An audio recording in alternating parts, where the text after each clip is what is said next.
Mara Salvatrucha, geng bandar terbesar di Amerika yang bermarkas di Washington DC, dipimpin oleh seorang lelaki bernama Rincon yang sangat ditakuti. Tidak seorang pun yang berani melawan atau membangkang kepadanya, karena dapat dipastikan hukumannya adalah kematian dengan cara yang tidak biasa.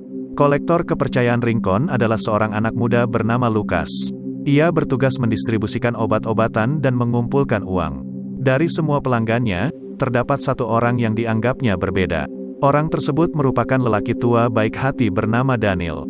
Ia tidak bisa bicara sehingga selalu menggunakan ponselnya untuk berkata-kata.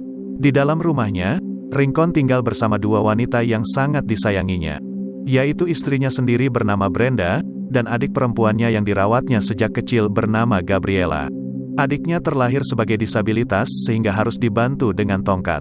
Dan malam ini, keduanya akan melaksanakan perayaan besar meski tanpa kehadiran orang tua mereka. Beberapa saat kemudian, seorang pendeta datang. Rincon memintanya untuk menjadi penghulu bagi pernikahan adiknya nanti malam. Namun sang penghulu berkata bahwa pernikahan semestinya dilaksanakan di dalam gereja. Rincon lantas menegaskan bahwa hanya dirinya yang boleh mengatur apapun yang berkaitan dengan adiknya. Ia tidak ingin ada kekacauan yang tidak perlu di momen kebahagiaan Gabriela. Sementara itu, Lucas terus melakukan penagihan terhadap setiap pecandu. Seorang penjual buah memohon maaf karena tidak bisa membayarnya hari ini. Istrinya sedang sakit dan ia harus menutup tokonya. Kakek tersebut berjanji bahwa ia akan membayar minggu depan.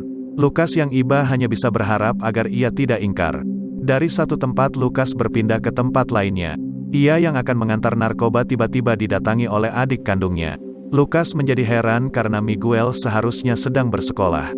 Namun Miguel malah berkata bahwa ia akan bergabung dengan geng sebagaimana dirinya. Lucas menjadi tidak terima dan membawa paksa Miguel ke sekolahnya. Ia tidak ingin adiknya memiliki nasib yang sama. Daniel yang baru keluar dari ATM seketika didatangi oleh seorang gelandangan. Ia memohon belas kasihan untuk diberi uang makan. Tanpa pikir panjang, Daniel pun memberinya uang sebesar $10. Kehangatan hati Daniel membuat Anna suka bersamanya. Ia adalah janda beranak satu yang ditinggal mati oleh suaminya. Anna kemudian berpamitan karena harus mengantar anaknya ke sekolah. Rincon menyambut pengantin pria yang baru tiba. Lelaki tersebut bernama Thomas yang akan menikahi adiknya. Thomas berkata bahwa ia akan membawa Gabriela ke Florida untuk hidup bersama setelah akad selesai. Rincon percaya bahwa Thomas adalah lelaki bertanggung jawab yang bisa memberikan adiknya kebahagiaan. Daniel pergi ke sebuah mobil restoran untuk memesan makanan. Namun tiba-tiba, pengalaman masa silam mengepung ingatannya. Kelambanan Daniel membuat anggota geng yang mengantri menjadi tidak sabar. Mereka pun mengucapkan kata-kata kasar dan mendorong Daniel ke belakang. Melihat Anna di kejauhan, membuat Daniel tak ingin menciptakan keributan. Daniel pun bersembunyi ke sebuah gang untuk mengkonsumsi narkoba agar tenang. Namun sekelompok anak muda memanfaatkan kesempatan tersebut untuk merebut narkobanya. Daniel tak bisa tinggal diam dan langsung menghajar mereka semua. Lucas yang telah kembali, melihat semua orang sibuk mempersiapkan acara pernikahan. Gabriela pun tampak begitu senang di ruangan tata riasnya. Rincon lantas menyambutnya dan memanggil Brenda. Ia diberi sebuah setelan jas agar dipakai nanti malam saat acara. Setelah tinggal berdua, Lucas mengungkapkan ketidaksetujuannya soal Miguel. Ia tidak ingin adiknya ikut geng karena masa depannya masih panjang. Namun pembicaraan teralihkan oleh datangnya tangan kanan Rincon bernama Jasper. Ia menyeret seorang kolektor yang telah gagal menagih uang. Rincon pun memerintah agar langsung membereskannya di luar. Rincon bercerita bahwa dulu orang tuanya dibunuh setelah ibunya diperkosa. Sehingga ia harus melakukan apa saja agar bisa menyambung nyawa dan merawat adiknya. Rincon ingin agar Lucas bersikap dewasa dan keras terhadap dunia. Ia pun memberikan tugas terakhir kepada Lucas. 2 paket heroin harus ia serahkan kepada seseorang di seberang rel kereta. Rincon memerintah agar bersegera karena ia harus menghadiri pernikahan Gabriela. Di bengkel tempatnya bekerja, Daniel masih menahan nyeri sesak nafasnya. Anna kemudian datang membawakan baju baru untuknya. Pandangan Anna terhadap Daniel sangat dipenuhi oleh cinta. Rincon meminta Jasper untuk mengawasi Lucas ke seberang rel kereta. Hari ini semuanya harus lancar karena ia tidak ingin mengecewakan Gabriela. Rincon juga memerintah agar tidak melibatkan Miguel lagi ke dalam urusan mereka. Namun Lucas yang hendak berangkat, tiba-tiba diberi kabar soal adiknya. Rupanya Miguel telah dikelilingi oleh anak buah Jasper dalam rangka peresmian keanggotaan geng. Lucas berusaha melawan namun tak berdaya. Miguel pun langsung dihajar habis-habisan secara bersama-sama. Akhirnya Lucas melindungi adiknya dan berkata bahwa Rincon akan marah atas perbuatan mereka. Lucas terpaksa berbohong bahwa ia diperintah mengantar barang bersama adiknya. Mendengar hal tersebut, anak buah Jasper tak berani lagi berbuat apa-apa. Lucas mengayuh sepedanya dengan perasaan dendam. Selama ini yang ia inginkan hanyalah agar Miguel mencapai cerahnya masa depan. Ia tak lagi peduli akan tugasnya mengantar barang. Yang lebih penting adalah bagaimana membawa Miguel menjauh dari komplotan. Sementara itu di rumahnya, Rincon merasa terharu melihat Gabriela. Adiknya pun sangat berterima kasih karena selama ini telah memberikan segalanya. Di bengkelnya, Daniel baru saja selesai memperbaiki sebuah mobil. Namun saat ia mengendarainya keluar, ia melihat si gelandangan telah terkapar. Tak lama kemudian, Daniel yang melihat Lucas mencoba memberinya peringatan. Namun Lucas yang masih kesal tidak mau mendengarkan. Lucas terus membawa adiknya hingga tiba di kosan mereka. Ia pun mengambil pistol yang disembunyikan di bawah kasurnya. Ia pun juga menemukan surat penerimaan adiknya di klub bisbol. Hal tersebut membuat Lucas makin yakin bahwa adiknya bisa memiliki masa depan yang lebih cerah. Namun tiba-tiba Jasper datang bersama anak buahnya. Mereka telah mengetahui bahwa Lucas berbohong soal membawa adiknya. Lucas tak mau gentar dan berkata bahwa Rincon tidak memberitahu mereka yang sebenarnya. Karena satu-satunya orang yang Rincon percaya hanyalah dirinya. Sementara pesta pernikahan akan segera dimulai, Jasper membawa Lucas untuk menanyakan yang sebenarnya kepada Rincon. Lucas yang tak henti bicara membuat Jasper kesal dan menodongkan senjatanya. Dari dulu Jasper memang membenci Lucas karena ia selalu menyaingi posisinya. Melihat kakek penjual buah, Lucas diam-diam memberikan isyarat pertolongan. Kakek tersebut paham dan langsung menabrakkan mobilnya. Dalam keributan tersebut, Lucas pun segera kabur dan berlari secepatnya. Kini pesta pernikahan dan kejar-mengejar terjadi secara bersamaan. Lucas bersama adiknya berusaha melarikan diri sambil menghilangkan jejak mereka. Jasper dan anak buahnya pun tak mau kehilangan mangsa. Untungnya Daniel masih berada di tempat yang sama. Lucas dan Miguel lantas naik dan memintanya untuk mengegas mobil segera. Daniel paham dan langsung memacu mobil menjauh dari sana. Namun sebuah motor tiba-tiba menghadang dan menembaki mereka. Daniel berbalik arah dan mengambil jalur yang berbeda. Anggota geng terus mengejar dan membuntuti mobil dari belakang. Hingga akhirnya kedua belah pihak tak bisa menghindari kecelakaan. Ketiganya segera keluar meninggalkan mobil yang akan terbakar. Kaki Miguel telah terluka parah akibat tabrakan. Daniel berusaha menghentikan pendarahan dengan membalutkan kain ke kakinya. Dalam keadaan tersebut, Daniel menjadi terkenang akan masa lalunya sebagai tentara. Melihat Gabriela bahagia, Rincon hampir tak bisa menahan air mata. Namun tiba-tiba Jasper datang dengan tergesa-gesa. Setelah mendengar semuanya, Rincon lantas memerintah untuk mengerahkan semua anggota Mara Salvatrucha. Setelah keluar dari persembunyian, Lucas segera sadar bahwa dua paketnya telah hilang. Ia pun langsung pergi untuk memeriksa ke dalam mobil sendirian. Di sana, mobilnya telah terbakar bersama satu paketnya yang ternyata dipenuhi uang. Sementara itu, Rincon telah didatangi oleh Spider yang sudah bosan menunggu di seberang rel kereta. Rincon berkata bahwa ia semestinya tidak datang karena FBI selalu mengawasi pergerakannya. Namun Spider tidak peduli karena ia harus menyetorkan uang kepada bosnya di El Salvador. Rincon berjanji bahwa ia akan mendapatkan uang tersebut segera.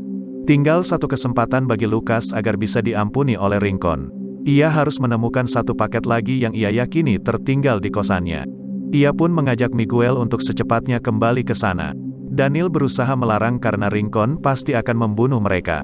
Namun Lucas tidak punya pilihan lain jika ingin adiknya tetap baik-baik saja. Sore beranjak gelap bersama Ana yang masih menunggu kepulangan kekasihnya. Lucas dan Miguel pun telah kembali ke kosan mereka lewat lubang jendela.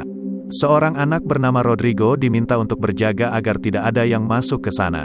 Setelah mencari ke seluruh sudut kamar, akhirnya paket ditemukan di bawah ranjang. Namun saat keduanya keluar, Jasper tiba-tiba menyergap dari belakang.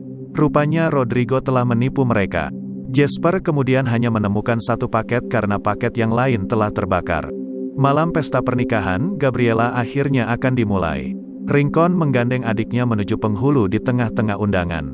Mata Rincon berkaca-kaca selama akad dibacakan. Sedangkan Daniel yang baru pulang, telah menemukan bosnya babak belur oleh anak buah Jester. Daniel dianggap bertanggung jawab atas satu paket uang yang habis terbakar. Sementara Jester terus menggiring Lucas dan adiknya, Daniel mengambil pisau untuk membalas mereka semua. Anna berusaha melarang karena tidak ingin ia meninggal. Namun Daniel tak mungkin membiarkan anak-anak tersebut diadili tanpa pembelaan. Akad suci akhirnya selesai diucapkan dengan penuh kehikmatan. Semua orang mulai berdansa dalam pesta perayaan. Daniel terus berjalan sendirian menuju tempat mereka. Tempat di mana Jester sudah tidak sabar untuk mengeksekusi Lucas dan adiknya. Supaya ia tidak lagi punya saingan dan bisa menjadi pewaris tunggal tahta Mara Salvatruca. Di jalan masuk gang, dua anggota geng menghadang Daniel yang datang. Daniel langsung menyerang namun sayang ia berhasil dirobohkan. Di tengah keasyikan pesta, Spider melihat Brenda dengan hasrat birahinya. Ia pun mengikuti Brenda ke dapur dan melecehkannya. Daniel berhasil bangkit dan melukai kaki salah satu dari mereka. Tanpa ragu Daniel lantas menghabisinya dengan tembakan di kepala. Melihat istrinya dilecehkan, Rincon pun tanpa ampun menghajar Spider di lantai.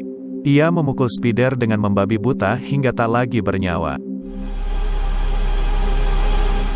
Sementara pesta masih berlangsung dengan meriah, Daniel menyandera satu anggota geng yang tersisa dan Rincon memasuki ruangan setelah mengelap noda darah di wajahnya. Tidak ada yang berani bersuara sebelum Rincon mulai bicara.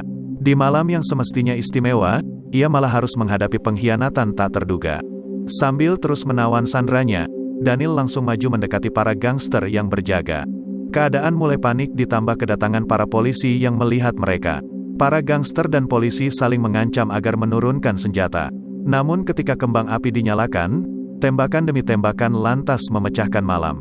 Daniel terus maju ke pintu belakang di antara kedua belah pihak yang berguguran. Seisi ruangan segera mencari perlindungan dan para undangan menjadi ketakutan. Mobil-mobil polisi makin banyak berdatangan menghadapi para gangster yang terus melakukan perlawanan. Rincon berhasil melumpuhkan satu persatu dari mereka. Kaki Daniel terkena tembakan entah dari mana asalnya. Para polisi mulai merangsek ke dalam membuat para undangan panik dan berlarian. Pesta pernikahan pun kini berubah menjadi medan pertempuran.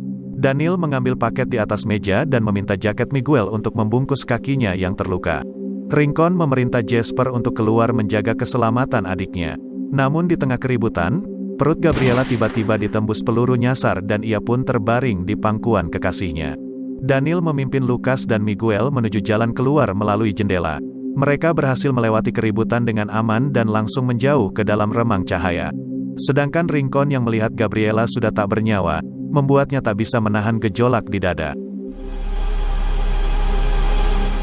Ketiganya akhirnya sampai di seberang rel kereta. Daniel terjatuh dan Jasper pun berhasil menyusul mereka. Sesaat kemudian Rincon juga tiba sehingga ketiganya tak bisa berbuat apa-apa. Sambil menahan air mata, Rincon menodongkan pistolnya. Ia marah sekaligus sedih atas segala peristiwa. Namun seketika ia berkata agar Lucas pergi dan jangan pernah kembali ke hadapannya. Keputusan Rincon mengasihani mereka membuat Jasper begitu kecewa. Ia pun langsung menembak kepala Rincon saat itu juga. Daniel segera bangkit mengangkat pistol dan paket uangnya. Ketika keduanya menurunkan senjata, Lucas dan Miguel langsung melompat ke dalam kereta. Daniel pun kembali tenggelam ke dalam kenangan masa silam. Saat di mana ia melihat seorang anak menjadi korban perang. Kereta makin menjauh meninggalkan stasiunnya. Jasper telah marah besar karena paket tersebut ternyata tak berisi apa-apa. Lucas dan Miguel masih duduk terdiam tanpa kata-kata. Ketika Jasper akan menembak lawannya, tiba-tiba ia lebih dulu roboh oleh tembakan tak terduga. Rupanya Rodrigo lah yang telah melakukannya. Di dalam kereta, Miguel menjadi terkejut melihat tumpukan uang di jaketnya. Kini mereka bisa memulai hidup baru menuju masa depan yang bercahaya.